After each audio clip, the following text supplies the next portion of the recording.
کفو میں نکاح کیوں ضروری ہے؟ کیا کفو میں نکاح ضروری ہے صفدر سیفی مان صحرا سے؟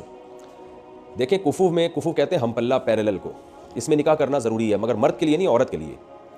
یعنی مرد کے لیے تو یہ جائز ہے کہ اپنے سے کمتر سے بھی نکاح کر سکتا ہے، اپنے سے اعلیٰ سے بھی، لیکن عورت کے لیے اس میں اصل حکم یہی ہے کہ عورت جس مرد سے نکاح کرے گی وہ مرد اس کے ہم پلہ ہو یا اس سے اوپر کا ہو، اس سے کمتر نہ ہو، کیونکہ عورت شوہر کے ماتحت ہوتی ہے۔ تو اگر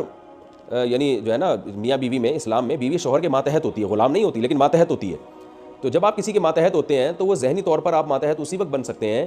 کہ جب جس کے آپ ماتحت ہیں وہ آپ سے، آپ کے پیرلل یا آپ سے اوپر ہو۔ اگر وہ آپ سے مختلف چیزوں میں کمتر ہے تو انسان ذہنی طور پر اس کی تابعداری اختیار نہیں کرتا۔ میں ایک سادہ سی مثال دیتا ہوں، ایک بہت پڑھی لکھی لڑکی ہے، پی ایچ ڈی کیا ہوا ہے اس نے، اب آپ نے اس کی شادی کر دی 8ویں کلاس میں بھاگے ہوئے لڑکے سے، جو 8ویں میں کھڑکی سے پھلانگ کے بھاگ گیا تھا اور اس کے بعد ساری زندگی اس کے کنچے اور بنٹے کھیلنے میں لگی ہے۔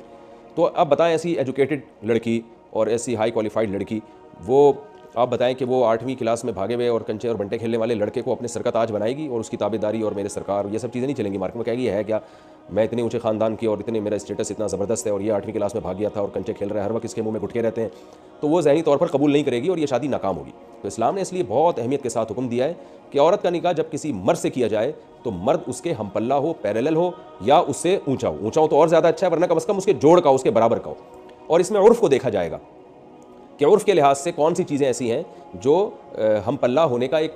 کرائٹیریا جس کو قرار دیا جا سکتا ہے۔ اس میں شریعت نے کوئی لگی بندی چیزیں بیان نہیں کی ہیں، فقہاء نے عرف ہی کو سامنے رکھ کر چند چیزوں کو بیان کیا، 6 چیزیں۔ ان میں سب سے پہلے اسلام ہے، دینداری ہے، دوسرے نمبر پہ اسلام کا مطلب مذہب ہونا چاہیے، اور پھر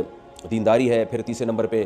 خاندان دیکھا جائے گا، نسب بھی دیکھا جائے گا، پھر پیشہ دیکھا جائے گا کہ لڑکی کا جو پیشہ ہے وہ مثال کے طور پر کوئی بہت بڑا، اس کے والد صاحب فوج کے آفیسر ہیں یا بہت بڑے ڈاکٹر ہیں، اور لڑکا جو ہے وہ ایسا نہیں ہے، وہ بیچارہ ایک ایسا کام کر رہا ہے جو اس کے لیول کا نہیں ہے، معاشرے میں اس کے نسبت کم سمجھا جاتا ہے۔ تو یہ چند چیزیں ہیں جن میں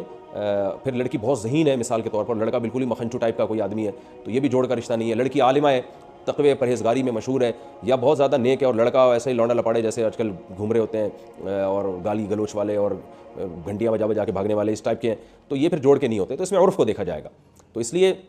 غیر کفو میں نکاح کرنا لڑکی کے لیے، یعنی لڑکی کے والد کو چاہیے۔ اچھا، لڑکی کا کفو لڑکی سے نہیں ہوتا، لڑکی کے باپ کو دیکھا جاتا ہے، اس کے خاندان کو دیکھا جاتا ہے۔ مثلا پیشے میں یہ نہیں دیکھا جائے گا لڑکی کیا جاب کر رہی ہے، بلکہ یہ دیکھا جائے گا لڑکی کے والد کیا کرتے ہیں، چونکہ اسلام میں لڑکیوں کا جاب کرنا اصل میں نہیں ہے، بلکہ لڑکی کے باپ کو دیکھا جائے گا کہ باپ اگر بہت ہی اونچے خاندان کا ہے اور اس کی بہت ہی یعنی اچھی وہ پوسٹ پر ہے، اور لڑکا جو ہے وہ بیچارہ اس لحاظ سے نہیں ہے اس لیول کا، تو پھر وہ لڑکا اس لڑکی کا کفو نہیں ہے۔ تو یہ دنیا کے لحاظ سے، آخرت میں تو عمل دیکھا جائے گا، آخرت میں یہ ذات اور یہ نسب اور پیشے ویشے نہیں دیکھے جائیں گے۔ آخرت میں تو اللہ نے فرمایا ان اکرمکم عند اللہ اتقاکم، اللہ کے نزدیک سب سے اعلیٰ وہ ہے جو متقی ہے، لیکن دنیا کے حکام ظاہر ہے